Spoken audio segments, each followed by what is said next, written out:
السلام علیکم ورحمۃ اللہ وبرکاتہ۔ حضرات سامعین کرام، دیگر برائیوں کی طرح غیظ و غضب کی بے اعتدالی بھی بہت بڑی برائی ہے۔ بہت سے ظالمانہ اور بے دردانہ کام انسان صرف غیظ و غضب اور غصہ میں کر بیٹھتا ہے اور بعد کو اکثر نادم اور پشیمان ہوتا ہے۔ اس لیے ایک مسلمان کو چاہیے کہ اپنے غصہ پر قابو رکھے اور بے سبب غیظ و غضب کا اظہار نہ کرے۔ اللہ تعالیٰ نے اچھے مسلمانوں کی یہ تعریف کی ہے کہ وہ اپنے غصہ کو دبا لیتے ہیں۔ ارشاد خداوندی ہے، اعوذ باللہ من الشیطان الرجیم والکاظمین الغیظ، اور دوسری جگہ فرمایا وَإِذَا مَا غَضِبُوا هُمْ يَغْفِرُونَ، اور جب ان کو غصہ آتا ہے تو معاف کر دیتے ہیں۔ انسان کا سکون کی حالت میں معاف کر دینا تو آسان ہے، لیکن غصہ کی حالت میں جب وہ قابو سے باہر ہو جاتا ہے معاف کرنا آسان نہیں ہے۔ لیکن ایک مسلمان کی خصوصیت یہ ہونی چاہیے کہ وہ اس وقت بھی اپنے کو قابو میں رکھے اور معاف کر دے۔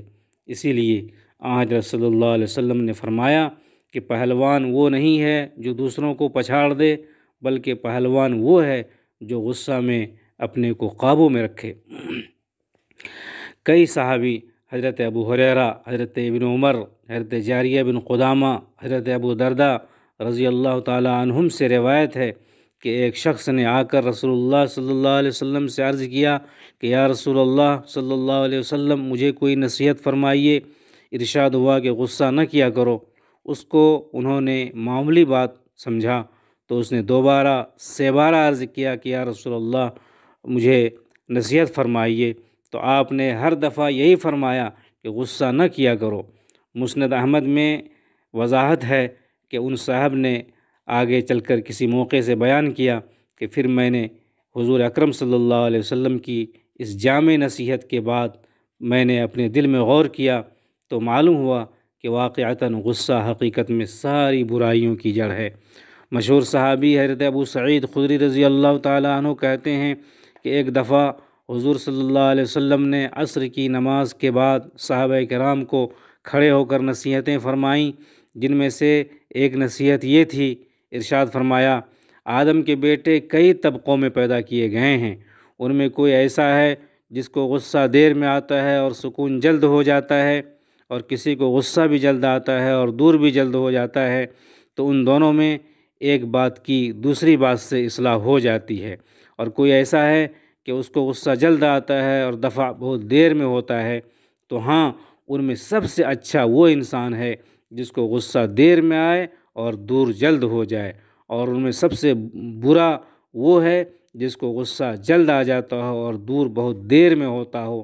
ہاں یاد رکھو کہ غصہ ابن آدم کے دل کی ایک چنگاری ہے، دیکھتے نہیں کہ اس کی آنکھیں لال اور اس کی رگیں پھول جاتی ہیں، تو جس کو اپنے غصہ کا احساس ہو اس کو چاہیے کہ وہ زمین سے لگ جائے۔ ایک حدیث میں ہے کہ آپ صلی اللہ علیہ وسلم نے فرمایا غصہ شیطان سے ہے اور شیطان آگ سے بنا ہے اور آگ کو پانی ٹھنڈا کرتا ہے، تو جس کو غصہ آئے اس کو چاہیے کہ وضو کر لے۔ اسی طرح حضرت ابو ذر رضی اللہ تعالیٰ عنہ کہتے ہیں کہ حضرت صلی اللہ علیہ وسلم نے فرمایا جس کو غصہ آئے اگر وہ کھڑا ہے تو چاہیے کہ بیٹھ جائے، اور اگر اس سے بھی کم نہ ہو تو چاہیے کہ لیٹ جائے۔ حضرت صلی اللہ علیہ وسلم کے سامنے دو آدمیوں کا آپس میں جھگڑا ہو گیا۔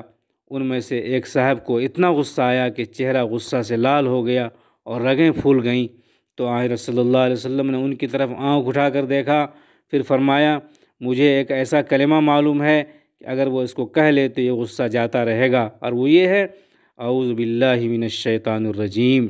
اس حدیث سے یہ بات معلوم ہوئی کہ جب آدمی کو غصہ آ جائے تو یہ کلمہ اپنی زبان سے ادا کرے اور کہے اعوذ باللہ من الشیطان الرجیم۔ اس حدیث کی تائید قرآن پاک کی اس آیت کریمہ سے بھی ہوتی ہے۔ اللہ تعالیٰ کا ارشاد ہے اعوذ باللہ من الشیطان الرجیم خذ العفو وامر بالعرف وعارض عن الجاہلین واما ینزغنک من الشیطان نزغ فاستعذ باللہ انہ سمیع علیم۔ معاف کرنے کی عادت ڈال، نیکی کی بات کہہ اور نادانوں سے درگزر کر، اور اگر شیطان کی چھیڑ تجھ کو ابھار دے تو اللہ کی پناہ پکڑ، بے شک وہ سننے والا اور جاننے والا ہے۔ حضرت صلی اللہ علیہ وسلم نے غصہ کے 3 علاج بتائے ہیں، ایک روحانی اور 2 ظاہری۔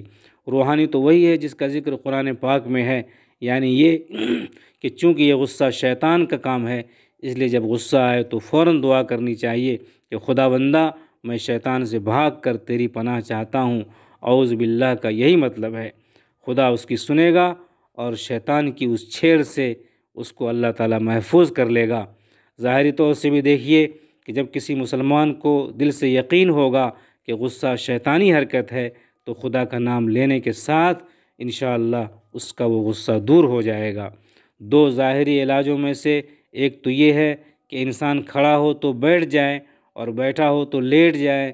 مقصود اس سے یہ ہے کہ تبدیل حیت یعنی شکل بدل جانے سے طبیعت بڑھ جائے گی اور غصہ کم ہو جائے گا۔ دوسرا علاج یہ ہے کہ وضو کر لے۔ اس سے منشا یہ ہے کہ غصہ کی حالت میں گرمی سے خون کا دوران بڑھ جاتا ہے، آنکھیں لال ہو جاتی ہیں، چہرہ سرخ ہو جاتا ہے، تو پانی پڑنے سے مزاج میں ٹھنڈک آئے گی اور غصہ کی گرمی دور ہو جائے گی۔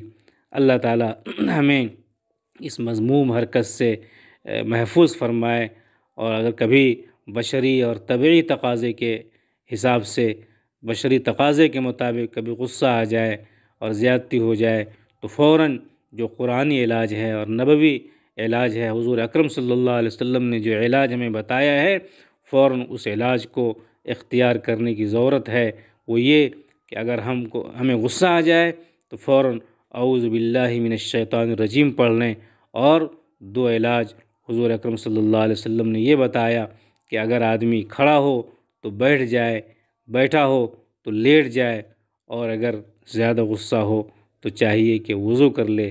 انشاءاللہ ہم ان تدبیروں کو اپنا کر کے دیکھیں، ہمیں امید ہے کہ اللہ تعالی ہمارے غصہ کو دور فرما دے گا اور ہمارا دل پرسکون ہو جائے گا۔ اللہ تعالی ہمیں عمل کرنے کی توفیق عطا فرمائے۔ آمین۔ وآخر دعوانا ان الحمد للہ۔